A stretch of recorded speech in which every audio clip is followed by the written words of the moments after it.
ब्रह्मास्त्र बनून ते संत, त्यांना संत म्हटलं. आणि मग तुकारामांनी संताची व्याख्याच वेगळी केलेली. न होती ते संत करिता कवित्व, संताचे ते आप्त न होती संत, न होती ते संत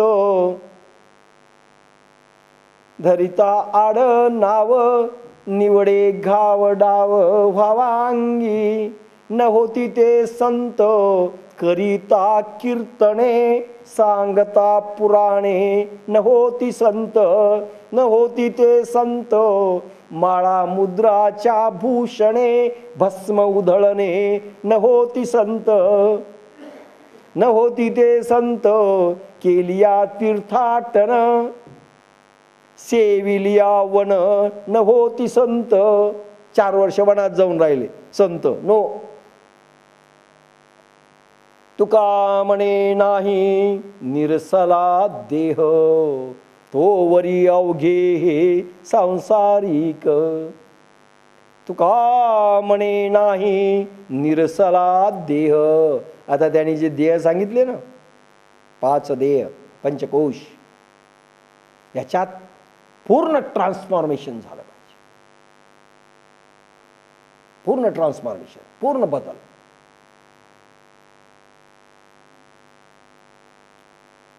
सांगितलेला विषय घेत नाही, तिकडे वळावं लागेल. पूर्ण बदल झाला पाहिजे. तर नाही तर ते सांसारिक. सांसारिक म्हणजे पुन्हा जन्माला येणं, पुन्हा मरण, मृत्यू अटळ, ते संसारिक. बाकी काही नाही. कारण लेव्हल आहे, प्रत्येक गोष्टीची एक लेव्हल आहे, त्याची एक स्टेज. साध्या स्टेजला 7वी पास पोरग आणि आमचा डॉक्टर आहे म्हटलं तर चालत नाही. 7वी म्हणजे की विशिष्ट स्टेज आहे. कीर्तनकारावर टीका नाही, प्रवचनकारावर टीका नाही, आणि संस्कार करणारी मंडळी आहेत म्हणून सगळं काही आहे. पण तो एक लेव्हल आहे, त्याला तुम्ही शेवट समजू नका. पुढे खूप टप्पे जायचंय, एवढाच त्याचा अर्थ घ्या.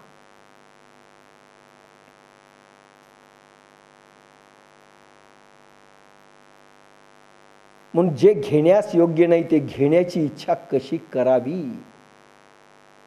घेण्यास योग्य नाही, जे खाण्यास योग्य नाही ते खाऊ नका. जे घेण्यास किरण बेकार आहेत, बेकार आहे. काही लोकांच्या संगतीत राहिल्यानंतर असं वाटतं केव्हा जावं. काहींच्या घरी जातो, सहज गेले ना, काहींच्या घरी बसावंसं वाटत नाही, बसावंसं देखील वाटत नाही, उठून जातो माणूस. काहींच्या संगतीत बसावं असं वाटत नाही. काहींचं बोलणं तोंड उघडलं की वाटतं याने आता बोलू नये, बोलणे वाटतं. किरणांचं महत्व आहे.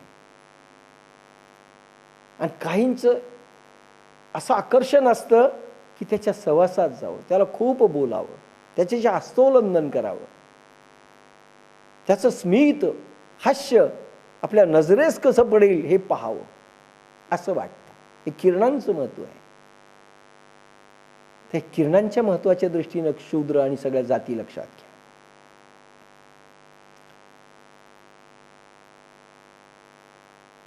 हे अनुचित कैसेणी कीजे, अग्राह्य केवी इच्छिजे, अथवा इच्छिलेले देखील मिळावे तरी ते अयोग्य आहे. इथे शब्द जो टाकलाय, आता त्याचा थोडा विचार करा. इच्छिलेलं मिळालंच पाहिजे हे कुपत्य, हे अयोग्य. सगळ्यात मोठी गोष्ट जर काही असेल आपल्या जीवनामध्ये, भगवान शंकराचार्यांनी 4 गोष्टी कमीत कमी सांगितलेल्या आहेत. त्या अशा आहेत: काम, क्रोध, लोभ आणि मोह.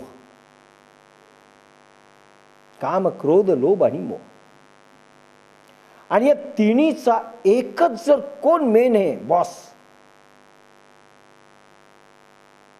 तर काम.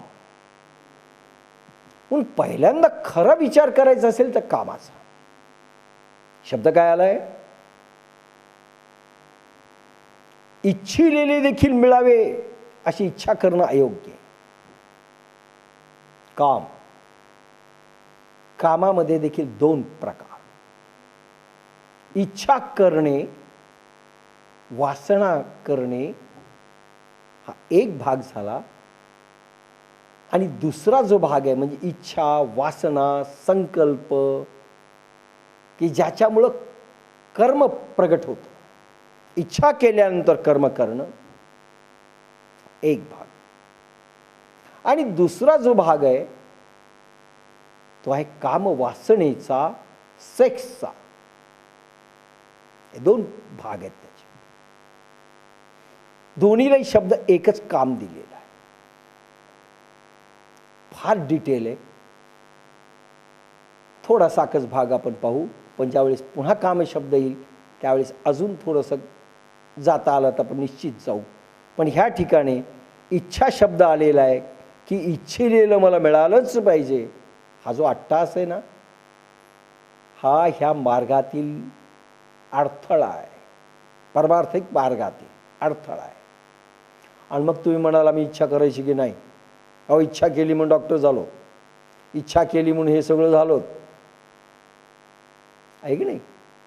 आणि त्याच्यामुळे काम हे मोक्षाच्या आड येणारी चार बंधनं आहेत ही. काम, क्रोध, लोभ, मोह. पुढे काही मोह, क्रोध येईल, क्रोधाचे शब्द येतील. हे विकार आहेत. याचा संक्षिप्त केले तर मुख्य कामच उरतो. कारण काम जेथे असतो तेथे मोह निर्माण होतो, व जेथे मोह तेथे लोभ निर्माण होतो.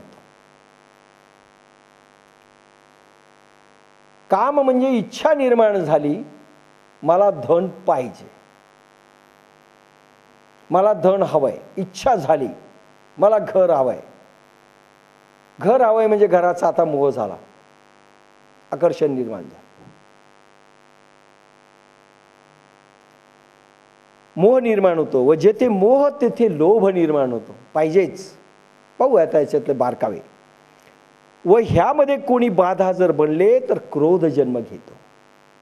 मूळ बिमारी मात्र काम आहे. काम मूळ बिमारी. काम जर असेल तरच मोह जन्म घेतो, नंतर लोभ जन्म घेतो, आणि लोभ जन्म घेतला की कोणी अडथळा केला की क्रोध जन्म घेतो. कामाचा अर्थ काय? सायन्सकडे वळू. दुसऱ्यापासून सुख मिळेल ही आशा ठेवणं म्हणजे काम. लक्षात घ्या. दुसऱ्यापासून, आता पहा, दुसऱ्यापासून म्हणजे तीन प्रकार येतात त्याच्यात. वस्तू, विषय आणि व्यक्ती. विषयापासून सुख माझ्याजवळ नाही आहे, विषयापासून सुख. नंतर व्यक्तीपासून सुख, हीच बायको पाहिजे, प्रीती झिंटा, तशी दिसणारीच मला पाहिजे, नाही चांगलीच पाहिजे, आम्ही कशी असू, असाच नवरा पाहिजे, शाहरुख खान. हे जे मिळालंच पाहिजे. व्यक्ती, विषय आणि वस्तू. असाच टीव्ही पाहिजे, सोनी टीव्ही. असाच बंगला पाहिजे, असावे घरटे अमुचे छान.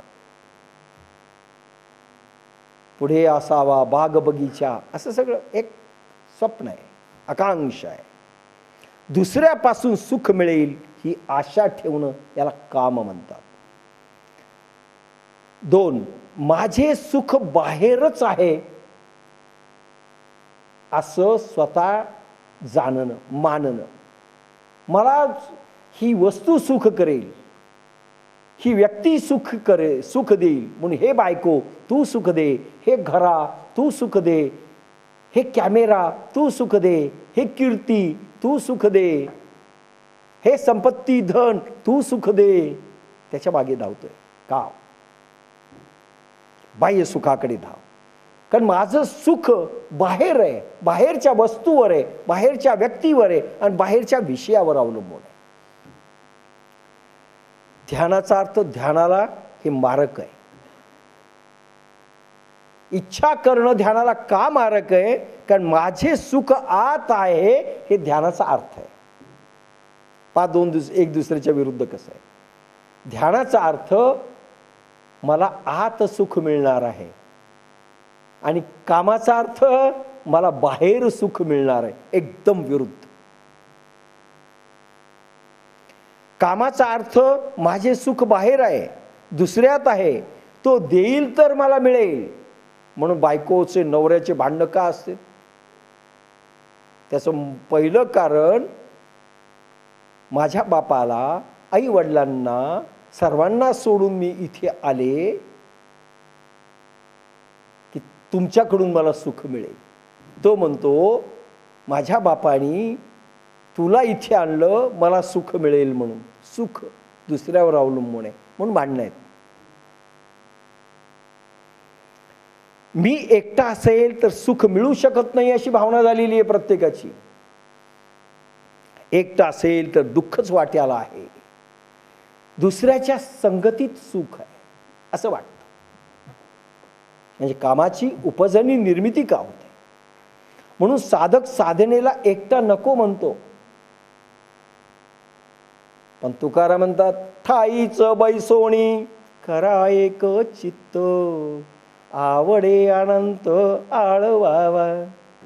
ठाईच बैसोणी करा एक चित्त, आवडे अनंत आळवावा. साधक साधना एकट्याला करावी लागते.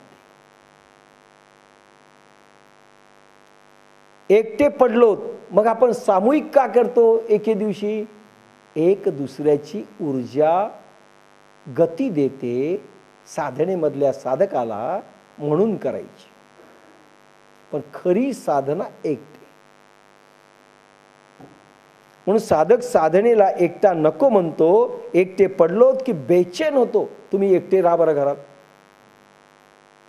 बेचैन रेस्टलेस होता माणसं.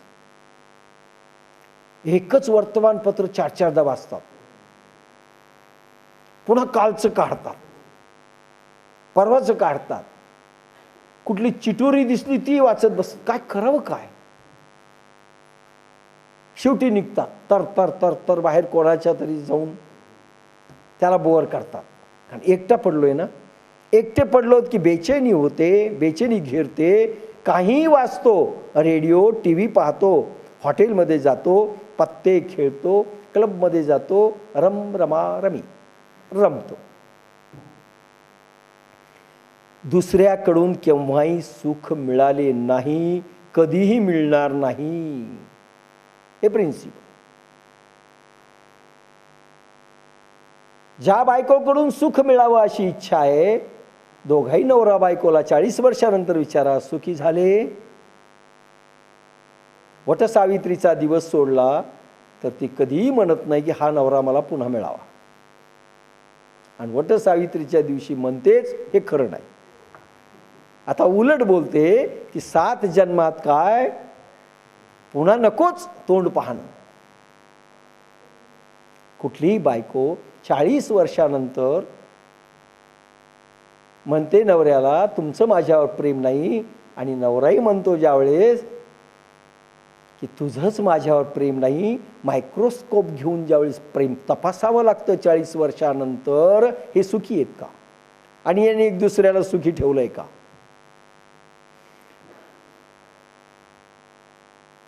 दुसऱ्याकडून केव्हाही सुख मिळाले नाही, कधी मिळणार नाही. पण लोकांना वाटतं ठीक आहे, नरकात जायचं का? पण कोणीतरी बरोबर असावा. एकटं कशाला जायचं? बरोबर असावं, दुसरा बरोबर असावा. एकटा साधनेला जात नाही, एकटा तीर्थस्थानाला जात नाही, कुठे एकटा जात नाही. पहा, एकटा जाण्यापेक्षा दुसरा बरोबर असावा. भांडण चालते हो, पण एकटे पण नको. बायको पुष्कळ भांडदळ आहे, पण दुसरे कोणीच जात नाही. दोघं भांडत असतात तीर्थस्थानावर गेल्यानंतर, पण चालतं.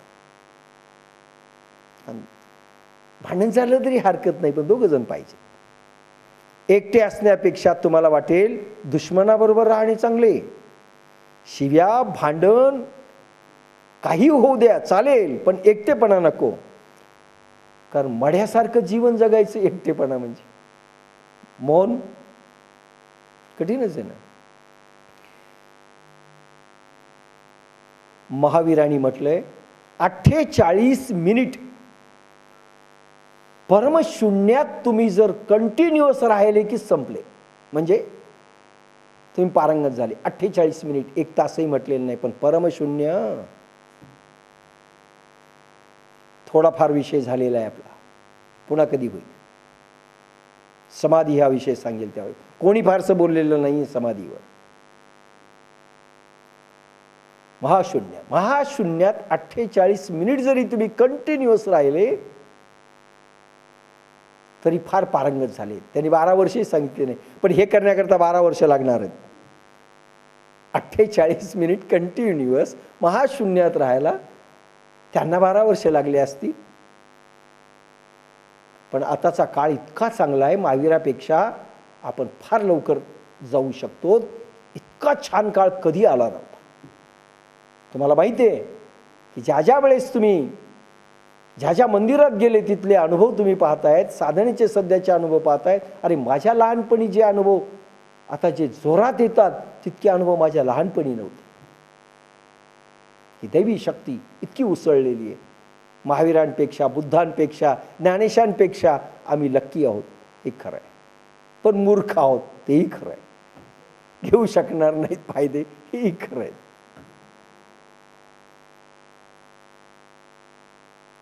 दुसऱ्यामध्ये सुख शोधणे म्हणजे काय? भगवान शंकराचार्यांनी याला मूढ मते म्हटले ह्या माणसाला.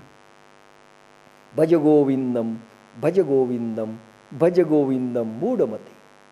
मूर्ख म्हटलंय दुसऱ्यामध्ये जो सुख शोधतो, म्हणजे ज्याची कामवासना उत्पन्न होते, याचा अर्थ दुसऱ्यामध्ये सुख शोधतो त्याला मूर्ख म्हटलंय, अज्ञानी म्हटलेलं नाही.